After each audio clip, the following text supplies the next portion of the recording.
Kau makan tapi tak kenyang, oh sungguh malang.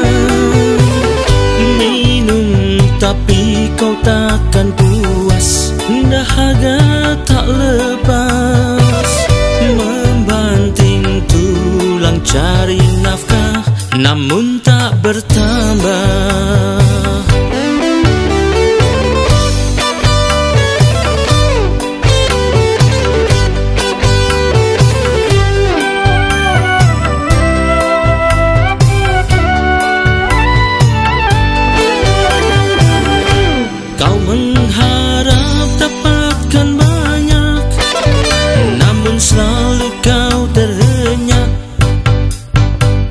Sebab waktu kau bawa pulang, banyak yang hilang.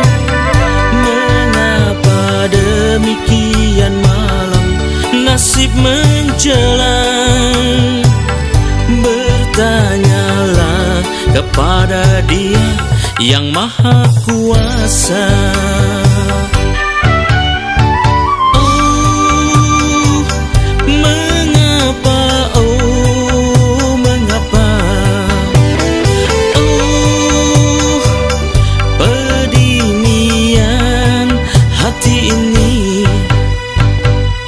Tapi dengarlah kawan, apa kata firman Tuhan, dan ukirkan dalam-dalam di hatimu.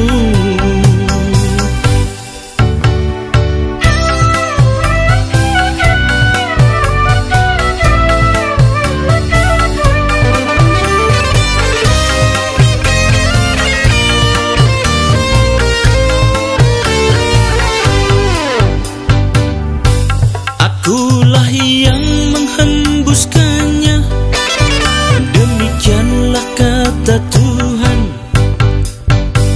Sebab engkau tak kunjung sadar akan dirimu.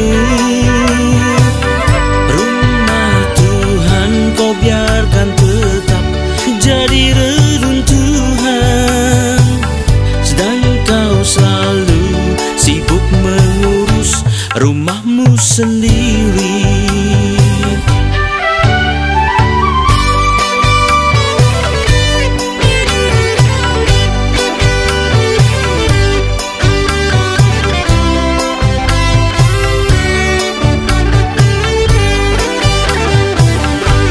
Apakah arti rumah Tuhan?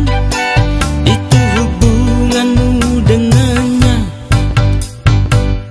Dan apa arti rumahmu? Itu hidup manusiawimu. Haruslah kau naik ke gunung dan bawa kayumu untuk membangun rumah Tuhan di atas sana.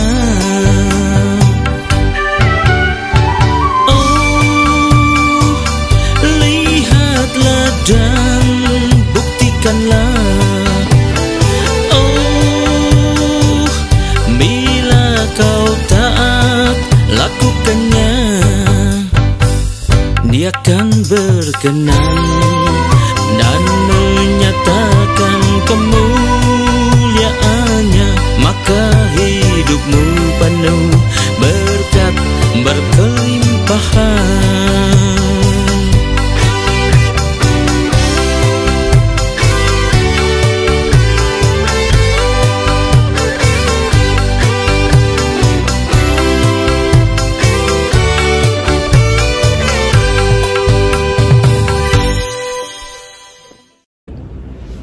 Shalom, selamat berjumpa kembali saudara kasih Tuhan. Mari kita persiapkan diri kita untuk masuk dan terima firman Tuhan. Sebelumnya mari kita bersama kita berdoa. Terima kasih Tuhan, kami umat-Mu siap menyambut firman-Mu, siap untuk belajar firman-Mu. Dan biarlah Tuhan kau urapi kami semua, urapi juga hamba-Mu yang akan bagikan firman ini, agar firman ini tak kembali dengan sia-sia, tapi boleh tumbuh dan menghasilkan buah yang baik dan berlipat ganda dalam hidup kami, sampai 30 kali, 60 kali, bahkan 100 kali ganda. Dan berikan juga ya Tuhan urapan khusus daripadamu, yaitu urapan khusus roh, hikmat, dan wahyu, agar dengan demikian Tuhan terbukalah pikiran kami, sehingga kami boleh mengerti maksud dan isi firman-Mu ini dengan baik dan benar, yaitu tepat seperti apa yang Kau kehendaki kami mengerti dari firman-Mu ini. Terima kasih Tuhan, kami semua siap sambut firman-Mu ini hanya dalam satu nama yang berkuasa, yaitu nama-Mu, Tuhan Yesus Kristus. Haleluya. Amin. Nah, sekali lagi salam berkasih Tuhan. Mari kita persiapkan diri kita untuk menyambut firman Tuhan. Tema dari firman Tuhan, menjadi dewasa secara rohani, ya. Firman pengajaran kita untuk berusaha menjadi dewasa. Mari kita baca dulu pertama 1 Korintus 13 ayat 11. 1 Korintus 13 ayat 11. Kita harus berusaha menjadi dewasa. Ayat 11, ketika aku kanak-kanak, aku berkata-kata seperti kanak-kanak, aku merasa seperti kanak-kanak, aku berpikir seperti kanak-kanak. Pikiran perasaan seperti kanak-kanak. Sekarang sudah aku menjadi dewasa, aku meninggalkan sifat kanak-kanak itu, berubah ya menjadi semakin matang. Yang pertama ya,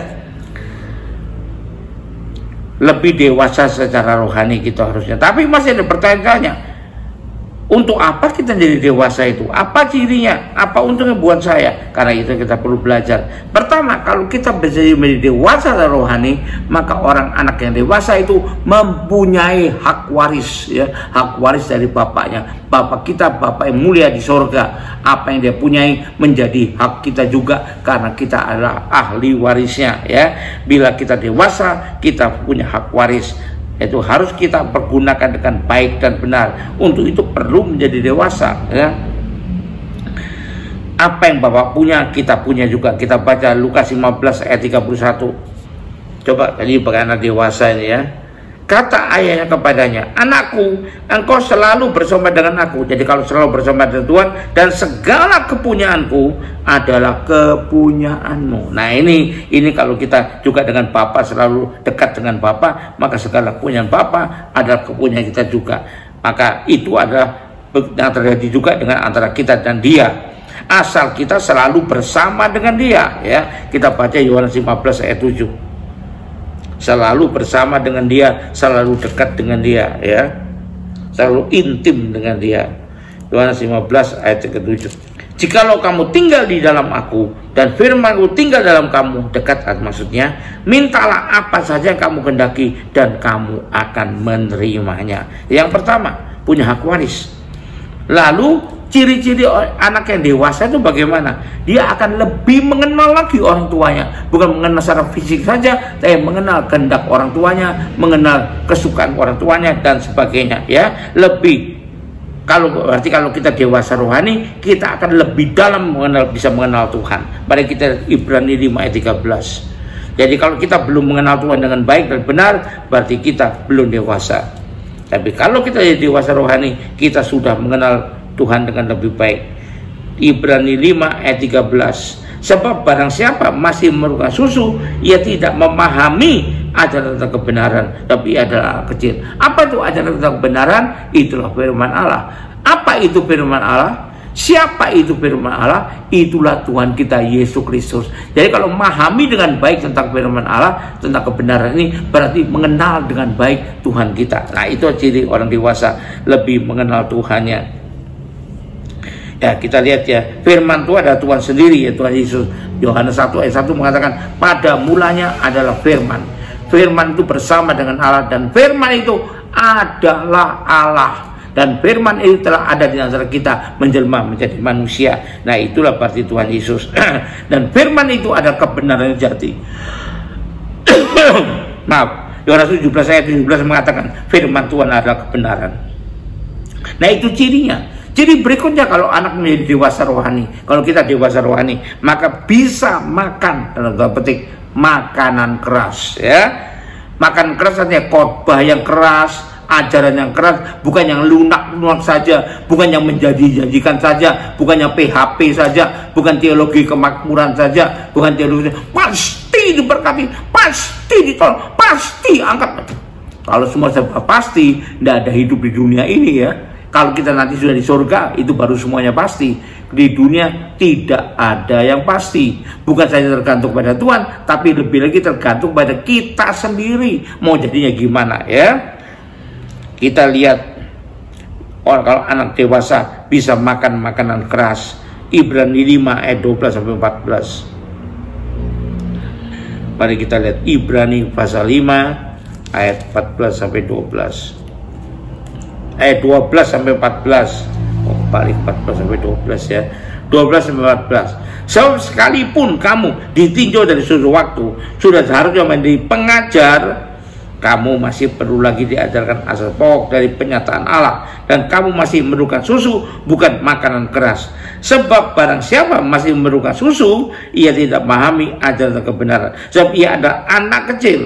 Tapi makanan keras untuk orang-orang dewasa yang karena mempunyai panca indera yang terlatih, panca indera rohani maksudnya, untuk membedakan yang baik daripada yang jahat. Itu cirinya kalau orang dewasa ya. Bukan kalau dapat makanan yang keras, khotbah yang keras, lalu tersinggung, marah-marah, gak suka ya. Maunya cari khotbah yang enak-enak saja, yang sambil berem-berem, sambil setengah tidur, lalu menikmatinya. Itu katanya kan aku gereja, aku masuk suasana aku surga.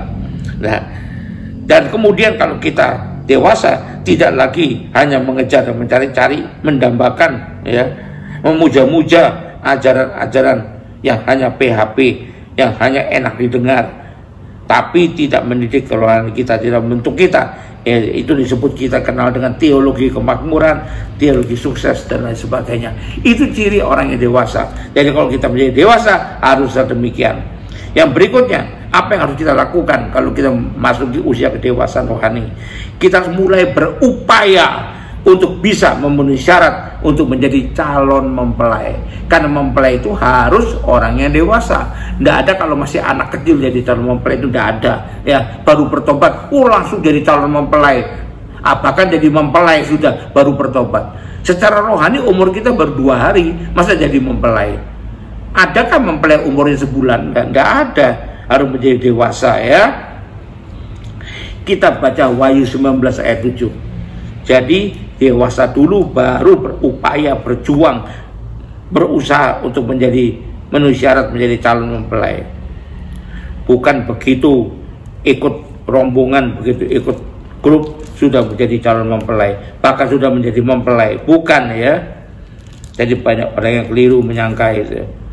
Nah, itu memberikan pengharapan yang palsu sebenarnya.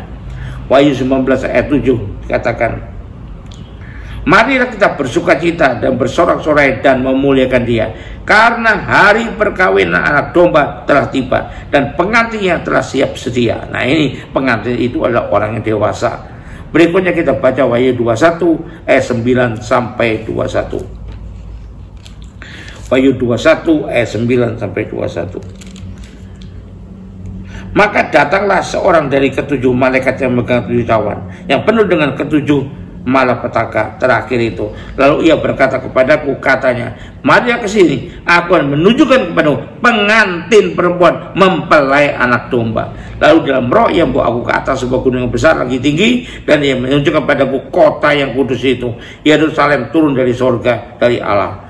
Kota itu penuh dengan kemuliaan Allah, dan cahayanya sama dengan permata yang paling indah, baiknya permata yaspis, bersih seperti kristal. Dan temboknya besar, lagi tinggi, dan pintu gerbangnya 12 buah. Dan di atas pintu-pintu gerbang itu ada 12 malaikat, dan di atasnya tertulis nama ke-12 suku Israel. Di sebelah timur terdapat 3 pintu gerbang, dan sebelah utara 3 pintu gerbang, dan sebelah selatan 3 pintu gerbang, dan sebelah barat 3 pintu gerbang. Dan tembok kota itu mempunyai 12 batu dasar, dan di atas tulis ke-12 nama ke-12 rasul anak domba itu. Dan ia yang berkata-kata dengan aku mempunyai suatu tongkat mengukur dari emas untuk mengukur kota itu, serta pintu-pintu gerbangnya dan temboknya. Kota itu berbentuk persegi, panjangnya sama dengan lebarnya, dan ia mengukur kota dan tempat itu 12.000 stadia, panjangnya dan lebarnya dan tingginya sama. Lalu ia mengukur temboknya 144 hasta menurut ukuran manusia, yang adalah juga ukuran malaikat. Tembok itu terbuat dari permata yaspis, dan kota itu sendiri dari emas tulen bagaikan kaca murni. Dan dasar-dasar tembok kota itu adalah dihiasi dengan segala jenis permata. Das yang pertama batu yaspis, das yang kedua batu nilam, das yang ketiga batu mirah, das yang keempat batu samrud, das yang kelima batu unam, das yang keenam batu sadis, dan yang ketujuh batu ratna cempaka, yang kedelapan batu beril, yang kesembilan batu krisolit, yang kesepuluh batu krisopas, yang kesebelas batu laswati, dan yang kedua-belas batu kecubung. Dan ke-12 pintu gerbang itu adalah 12 mutiara. Setiap pintu gerbang terdiri dari 1 mutiara, dan jalan menuju kota itu dari emas murni bagaikan kaca bening. Nah, kita bisa baca ya. Calon mempelai Kristus haruslah ya katakan berhiaskan dengan baik ya, dan terutama berhiaskan dengan kekudusan, dan itu baru bisa kita lakukan setelah kita menjadi dewasa rohani. Selama kita masih anak kecil, kita masih mementingkan diri kita sendiri, belum bisa berhiaskan kekudusan dengan sempurna. Haleluya, puji Tuhan. Marilah kita berjuang terus untuk terus bisa menjadi mempelai Kristus, dan kita masuk di usia dewasa rohani. Haleluya, puji Tuhan. Mari kita akhiri ibadah dengan tema berkat dari Tuhan. Angkat 2 tanganmu, kembalilah ke aktivitas masing-masing dengan berkat yang terbaik dari Allah Bapa di sorga, dengan kasih karunia dan damai sejahtera dari Tuhan kita Yesus Kristus, juga dengan persekutuan, pertolongan, penghiburan, kekuatan, dan terutama urapan yang penuh Roh Kudus yang membimbing kita, membuat kita menjadi dewasa secara rohani hingga berkenan di hadapan Tuhan. Dan itulah kiranya menyertai kita mulai saat ini sampai sepanjang tahun ini sampai Maranatha, Tuhan Yesus datang kembali. Haleluya, puji Tuhan, amin. Sampai jumpa, Tuhan Yesus berkati. Haleluya.